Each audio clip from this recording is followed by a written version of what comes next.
नमस्कार.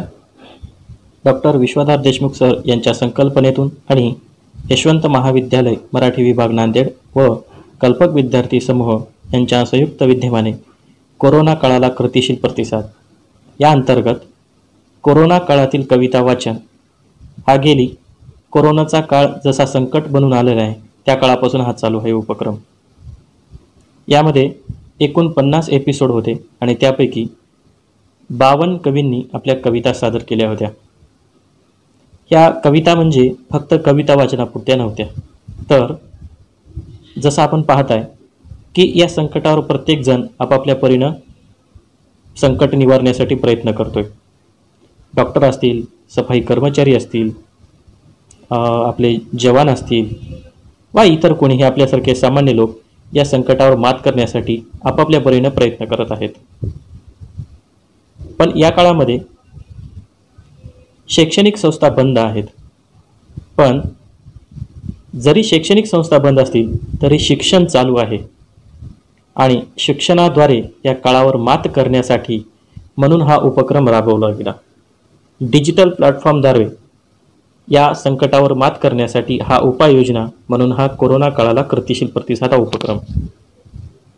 यामध्ये कोरोना काळातील कविता वाचन हा एक त्यातला पहिला टप्पा. त्यातीलच पुढचा टप्पा म्हणजे कोरोना काळातील कवितेला साद व विद्यार्थ्यांचा प्रतिसाद. म्हणजेच सादर केलेल्या 52 कवींपैकी कोणत्याही 3 कविता निवडायच्या आणि त्याच्यावर आपला अभिप्राय द्यायचा. एक गोष्ट सांगू इच्छितो, जरी मी विज्ञान शाखेचा जरी विद्यार्थी असलो, मराठी साहित्याशी थोडा दूरचा जरी संबंध असला, तरी पण ही एक गोष्ट खरी आहे की आपलं शिक्षण हे कवितेपासूनच झालेलं आहे. म्हणून कविता हा जीवनाचा अविभाज्य भाग असल्यासारखा आहे आणि त्याची प्रचिती आज आपल्यासमोर येते. तर सदर या भागामधील कविता ह्या फक्त कविता वाचनापुरत्या मर्यादित नव्हत्या, तर या काळाला मात करण्यासाठी आपण काय काय उपाययोजना करू शकतो, त्या संकटावर निवार करण्यासाठी हा उपाययोजना म्हणून हा एक उपक्रम. यामधीलच त्याला प्रतिसाद देण्यासाठी, त्या कविता वाचनाला प्रतिसाद देण्यासाठी मी आपणासमोर आहे. एकूण 52 कवींपैकी मी 3 कवी निवडलेले आहेत. त्यामध्ये गुरु ठाकूर सर, नारायण पुरी सर आणि डॉक्टर पद्मरेखा धनकर मॅडम. यापैकी पहिले जे कवी आहेत ते म्हणजे गुरु ठाकूर. आता गुरु ठाकूर सरांविषयी सांगायचं म्हणलं तर महाराष्ट्राला माहिती आहे, मराठी सिनेसृष्टीत गाण्याचे अबोल बोल हे मनाला लागून जाणारे असे काही गाणे दिलेले म्हणजेच गुरु ठाकूर सर. सध्या सगळीकडे गाणं वाजतंय, देवा काळजी रे, आणि पूर्वी मन उधाण वाऱ्याचे असं म्हणलं की लगेच आपल्यात नवचेतना यायची. त्याच गाण्याचे जनक म्हणता येईल आपल्याला, म्हणजेच गुरु ठाकूर सर. मराठी सिनेसृष्टीत 75 पेक्षा अधिक गाणे, तसंच अनेक मराठी सिरियलसाठी शीर्षक गीते हेही त्यांनी दिलेली आहेत आणि सोबतच नामांकित पुरस्कारांचेही ती मानकरी ठरलेले आहेत, जसं फिल्मफेअर अवॉर्ड, व्ही शांताराम पुरस्कार आणि झी गौरव पुरस्कार. त्यांचं व्यक्तिमत्व सांगायचं म्हणलं तर हे बहुआयामी व्यक्तिमत्व आहे. जसं गुरु ठाकूर सर एक कवी आहेत, लेखक आहेत आणि तसे एक उत्तम सिने अभिनेते सुद्धा आहेत. आणि त्यांच्या अभिनयाची परिचय आपल्याला नटरंग या सिनेमामध्ये श्रीपतरावद्वारे केलेली आहे. असं बहुआयामी व्यक्तिमत्व एक कवितेद्वारे मला एक या काळासाठी मार्गदर्शक लागलं, म्हणून मी आपणासमोर मी त्यांची कविता मांडतोय आणि त्याचा अभिप्राय देतोय. कवितेचं नाव आहे एल्गार. नशिबास कर हवे तेवढे वार म्हणालो, नशिबास कर हवे तेवढे वार म्हणालो, मानणार तरी कधी मी हार म्हणालो. केला सौदा संकट असावे आणि व्यथेला खुशाल यावे, उघडे आहे दार म्हणालो. नशिबास कर हवे तेवढे वार म्हणालो, मानणार तरी मी हार म्हणालो. खेळून मज अखेर जेव्हा नियती दमली, खेळून मज अखेर जेव्हा नियती दमली, डाव नवा मांडून तिला तय्यार म्हणालो, नशिबास कर हवे तेवढे वार म्हणालो. रडलो नाही, रडलो नाही, लढलो, भिडलो आयुष्याला. रडलो नाही, लढलो, भिडलो आयुष्याला. राखेतूनही उठलो आणि यलगार म्हणालो, राखेतूनही उठलो आणि यलगार म्हणालो. आता आपल्या सर्वांना माहिती आहे की कोरोनाचं संकट हे भारताप्रमाणे अख्ख्या जगावर आहे. म्हणजे अख्ख्या जगाचा इस्तू वाजवलेला हा कोरोना आपल्या सर्वसामान्यांचं काय करेल ही आपल्या सर्वांच्या मनात एक भावना निर्माण झालेली आहे की आपलं भविष्यात काय होईल. मीही एक याच परिस्थितीतून गेलेलो आहे. खाजगी शैक्षणिक संस्थेत काम करत असताना आपल्या भविष्याविषयी जेव्हा मी चिंता करत होतो तेव्हाच ही कविता माझ्यासमोर पडली आणि यलगार म्हणून जागृत करून गेली. काळानुसार काही गोष्टी आपल्या समोर येतात, त्यातनं आपल्याला शिकायचं असतं. कोरोना जरी संकट बनून आलेला असेल तरी त्यातूनही बरंच काही शिकायला मिळालं, तेही महत्त्वाचं आहे. पण या परिस्थितीचा बाऊ न करता आपण यातून बाहेर यायचं आणि आयुष्याला पुन्हा उत्तरं द्यायला आपण तयार राहायचं. अखंड महाराष्ट्राचे आपण स्वराज्याची प्रेरणा देणारे महाराज छत्रपती शिवाजी महाराज यांची प्रेरणा आपल्यासमोर आहे. मिर्झा जयसिंगराजे आणि दिलेर खान जेव्हा आणि शिवाजी महाराज यांच्यामध्ये तह झाला तेव्हा महाराजांनी 23 किल्ले त्यांना दिले होते. आता त्या काळी 23 किल्ले म्हणजे महाराजांनी कष्टाने मिळवलेले ते किल्ले होते. म्हणजे एक प्रकारचं कोरोनाचा संकट असल्यासारखं होतं. जे काही आपण कमावलंय त्यातनं आपण गमावल्यासारखं असं वाटलं. पण महाराजांनी हार नाही मानली, पुन्हा यलगार पुकारला आणि स्वराज्यातल्या 23 किल्ले पुन्हा स्वराज्यात आणले. दुसरे उदाहरण घ्यायचं झालं, जेव्हा अफजल खान स्वराज्यावर चालून आला होता तेव्हा महाराजांना कळत नव्हतं की काय करायचं आणि काय नाही. पण महाराज स्वस्थ बसून नाही राहिले. संकटाची पूर्वकल्पना आल्यानंतर महाराजांनी अफजल खान कोण, कसा, काय करतो या प्रत्येक गोष्टीची माहिती घेतली आणि महाराजांनी अफजल खानाचा वध कसा करता येईल यासाठी उपाययोजना तयार केल्या. महाराज स्वस्थ बसले नाहीत. वर्ष 6 महिने अगोदर त्यांनी तयारीला लागले. अफजल खानाविषयी खडानं खडा माहिती मिळवली आणि महाराजांना एक कळून चुकलं की अफजल खानाला रणांगणावर मारता येणार नाही. तर त्याची जी युद्धनीती होती अफजल खानाची की कपटाने मारणे, त्याच युद्धनीतीचा वापर करून त्याला कपटाने मारण्याचं धाडस महाराजांनी केलं होतं. पण संकट अजूनही उभे होती. महाराज होते त्यावेळी प्रतापगडावर. प्रतापगडावर येण्यासाठी जावळीचं खोरं पार करून येणं हे मराठ्यांशिवाय कोणाला जमलं नव्हतं. मराठे आणि हवा आणि जंगली श्वापदच तिथं येऊ शकतात असं ते जावळीचं खोरं. मग उपाययोजना तर सर्वांना माहिती आहे महाराजांनी काय केली. प्रतापगडाच्या पायथ्याशी अफजल खानाला कसं आणायची याची सगळी उपाययोजना केली महाराजांनी आणि त्यात ती यशस्वी ठरली. पण हा कुठला चमत्कार नव्हता. महाराजांनी मनाशी बांधलेला एक भक्कम निर्णय होता तो, आणि तो साफल्य करून दाखवायचा. महाराजांनी ठरवलं, सगळ्या उपाययोजना झाल्या, अफजल खानाला प्रतापगडाच्या पायथ्याशी आणलं आणि ठरलेल्याप्रमाणे महाराजांनी त्याच्यावर वार केला आणि आपली मोहीम फत्ते करून महाराज गडावर परत आले. पण हे सगळं घडत असताना महाराजांना किती कष्ट सोसावे लागतील हे आपल्याला विसरता कामा नये. प्रसंग जरी आपण एका घटनेतून पाहत असोल तरी महाराजांनी त्यासाठी तयारी केलेली उपाययोजना काय काय केल्या होत्या, त्या काळाला मात देण्यासाठी काय केलं होतं हे आपल्याला पाहण्याचं गरजेचं आहे. आणि मला या ठिकाणी वाटतं की असंच एक संकट आपल्यावर आलेलं आहे, पण याला जुमानायचं नाही, तर याला सडेतोड उत्तर द्यायचं आहे. आणि जसं महाराजांनी एल्गार म्हणून आपल्या स्वराज्याच्या रक्षकांमध्ये, स्वराज्याच्या बलिदानकर्त्यांमध्ये एक आस्था जागृत केली होती. जय भवानी म्हणलं की माणसाच्या अंगावर संचार यायचा. तसाच गुरु ठाकूर सरांची कविता ऐकली आणि एल्गार म्हणलं की एक अंगात संचार आल्यासारखा आला आणि मनातून एक दाटून गेलं की हेही दिवस जातील गड्या, हेही दिवस जातील, पुन्हा उद्याचा दिवस तुझाही असेल. आणि या परिस्थितीचा बाऊ न करता या परिस्थितीला मात देण्यासाठी ही कविता नक्की उपयुक्त ठरेल हे माझ्या दृष्टिकोनातून मी जाणलं. यानंतरचे कवी आहेत नारायणपुरी सर. मागेच येऊन गेलेला एक मराठी सिनेमा आटपाडी नाईट्स आणि त्यातील गाणं म्हणजे प्रेमाचा जांगडगुत्ता. कॉलेजवयीन तरुण तरुणींच्या ओठावरती नेहमी घरंगळत असलेले गाणं म्हणजेच नारायणपुरी सर. अनेक महाविद्यालयात त्यांच्या कविता सादर होत असतात आणि तिथे विद्यार्थ्यांचा शिट्ट्यांचा गडगडाट होत असतो. रसिकांचा खूप प्रोत्साहन असतो त्यांना. असे एक नावाजलेले कवी म्हणजे नारायणपुरी सर. ते एका ठिकाणी म्हणतात की कवितेने मला मानसी दिली, पण मी म्हणतो की या उपक्रमातून, या कवितेद्वारे आम्हाला एक नारायणपुरी सर दिले. अशीच त्यांची वेगळी एक भाष्य करणारी कविता म्हणजे ते म्हणाले. थोडी राजकारणावरती आहे, पण मी सांगू इच्छितो की हे कुठल्याही अमुक पक्षाला किंवा एखाद्या ठराविक पक्षालाही उद्देशून नाही. सामाजिक आणि राजकीय घटक यांना हे उद्देशून आहे, जे की काही तळागाळातील प्रश्न आहेत जे अजूनही सुटले नाहीत. मी कविता मांडतो, नंतर आपणास विवेचन देतो. ते म्हणाले की दूरदृष्टीच्या अभावामुळे देशाचा विकास थांबला, म्हणून त्यांनी विकास नामक दृष्टी वाटायला सुरुवात केली.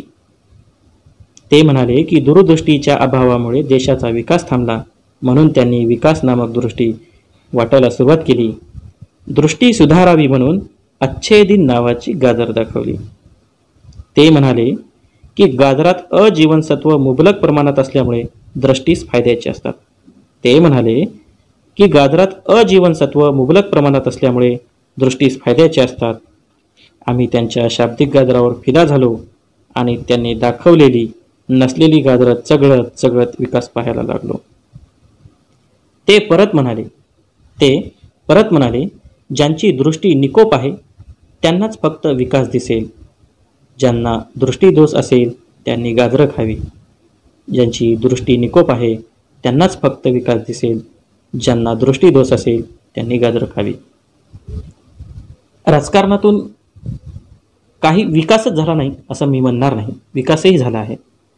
पण समाजात असे काही प्रश्न आहेत जे जुनेच प्रश्न आहेत, पण त्याला अजूनही वाचा फुटली नाही, त्यालाही अजून काही सोल्युशन भेटलेलं नाही.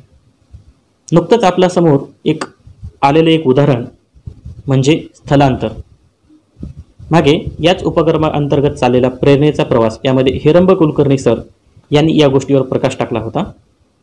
त्यांच्या मते की त्यांनी अभ्यास केलेला आहे स्थलांतराविषयी. जरीही संकट आल्यानंतर आपल्याला जरी स्थलांतर लोकांचं दिसत असेल तरी हे स्थलांतर फार विपुसून आहे. वीटभट्टीवर काम करणारे लोक किंवा ऊसतोड कामगार लोक, बांधकाम विभागातील लोक हे जे आहेत गावं सोडून शहरामध्ये राहायला गेली.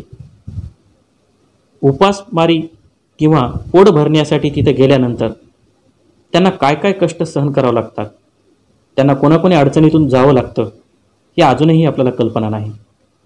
त्यांच्यामध्ये साक्षरता नाही, त्यांच्यामधल्या लेकरांना अजूनही शिक्षणाची सोय नाही. स्त्रियांमध्ये अजूनही वैद्यकीय क्षेत्राबद्दल, वैद्यकीय बाबतीबद्दल त्यांच्याकडे पुरेशी माहिती नाही आणि हे लोक असंच कष्ट करत राहतात.